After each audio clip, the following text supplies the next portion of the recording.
ये सिर्फ सड़क नहीं, सिस्टम की सच्चाई का खुला सबूत है। NH 934 पर हो रहा भू अर्जन अब एक प्रशासनिक प्रक्रिया नहीं बल्कि सवाल बन चुका है। कानून बड़ा या सत्ता? प्रशांत जैन, बड़ा मलहरा।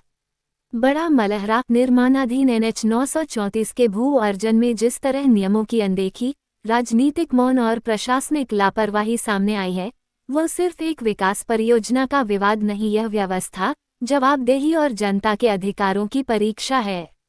आज सत्ता पक्ष हो या विपक्ष, सभी एक समान चुप हैं। जो लोग जनता की आवाज बनने का दावा करते थे वे अब मौन साधकर दर्शक बने बैठे हैं। राजपत्र आदेश की अनदेखी कर जिन्हें भू अर्जन करोड़ों में मिलना चाहिए उन्हें लाखों में, और जिन्हें लाखों में मिलना चाहिए उन्हें कौड़ियों में दिया जा रहा है मुआवजा। पर ठहरिए, -18 -20 महीने बाद यही राजनीतिक लोग फिर दरवाजे दरवाजे जाकर हम जनसेवक हैं का राग गाते दिखाई देंगे। तब वही चेहरे फिर संवेदना, विकास और जनहित का मुखौटा पहन लेंगे। वही नेता आपकी ऐसी ऐसी समस्याएं सुझाने का वादा करेंगे जिनका समाधान उनके अधिकार क्षेत्र में भी नहीं। मुद्दा साफ है, कानून बोल रहा है पर सुनने वाला कोई नहीं। तारांकन 20 सितंबर 2021 के राजपत्र आदेश में NH 934 के संबंध में 3 स्पष्ट प्रतिबंध दर्ज है। 1. सड़क के मध्य बिंदु से 40 से 70 मीटर तक डायवर्जन पुनर्तः प्रतिबंधित। 2. इस पॉलिसी क्षेत्र में किसी भी प्रकार का नया निर्माण वर्जित। 3. भूमि का क्रय विक्रय पूरी तरह निषिद्ध। लेकिन जमीनी हकीकत क्या है?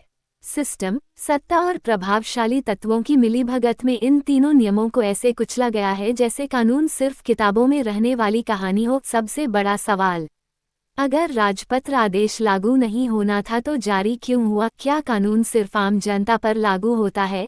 क्या नियम तोड़ने का अधिकार सत्ता और पहुंच वालों के लिए आरक्षित है? और क्या जनप्रतिनिधि सिर्फ चुनाव तक ही जनता को पहचानते हैं?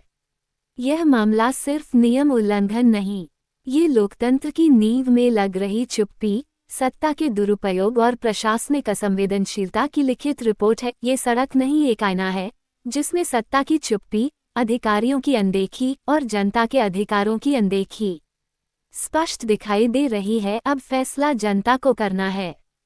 क्या यह अन्याय यूं ही स्वीकार होगा या यह आवाज एक आंदोलन, एक मिसाल और एक इतिहास बनेगी? ये खबर नहीं, ये चेतावनी है।